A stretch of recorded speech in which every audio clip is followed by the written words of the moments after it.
सबसे पहले मैं अपनी भारत माता को प्रणाम करती हूँ और मेरे श्रेष्ठ और वरिष्ठ सम्मानित मंच को प्रणाम करती हूँ।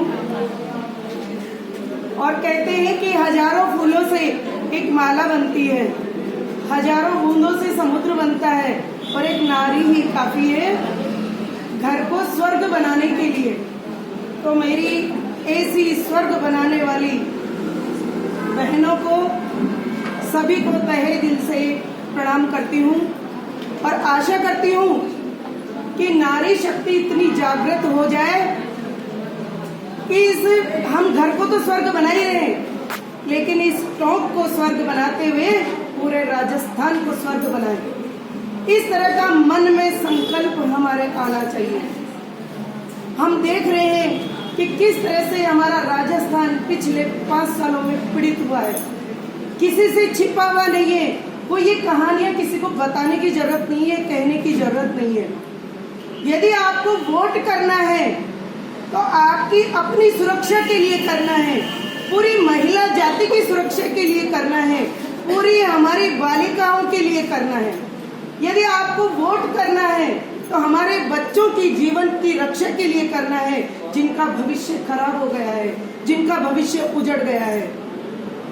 ये वोट हम किसी पार्टी को नहीं दे रहे हैं, ये हम स्वयं के लिए कर रहे हैं। हम स्वयं से हमारा परिवार बनाए, हमारा समाज बनाए, हमारा गांव बनाए और हमारा देश बनाए।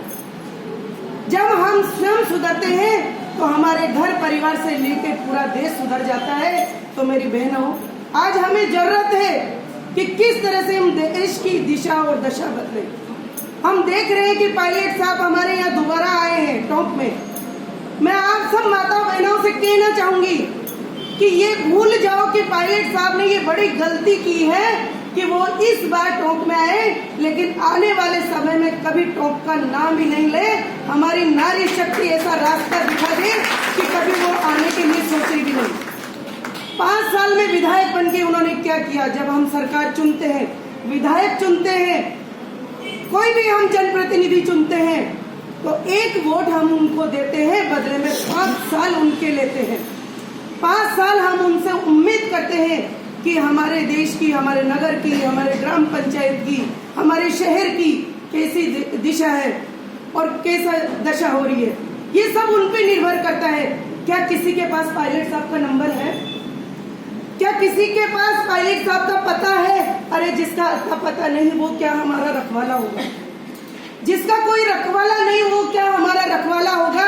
आज उन्होंने 5 साल केवल कुर्सी की लड़ाई में बिताया है। मैं आप सबको याद दिलाना चाहूंगी कि एक तरफ पायलट है जो पानी से नहाने वाला इंसान है और एक तरफ हमारे अजीत सिंह मेहता है जो पसीने से नहाने वाले हैं। और आज हम सब जो बैठे हुए एक पसीने से नहाने वाली नारी शक्ति बैठी है, पूरी युवा शक्ति बैठी है। आपको बताना चाहूंगी कि जो पानी से नहाता है सिर्फ लिबास बदलता है, लेकिन जो जो आज तक पसीने से नहाया है पूरा इतिहास बदलता है। तो मेरी बहनों, आज हमें ये करके दिखाना है कि हमें इतिहास कैसे बदलना है। इस टोंक का इतिहास स्वर्णिम अक्षरों में लिखा जाए।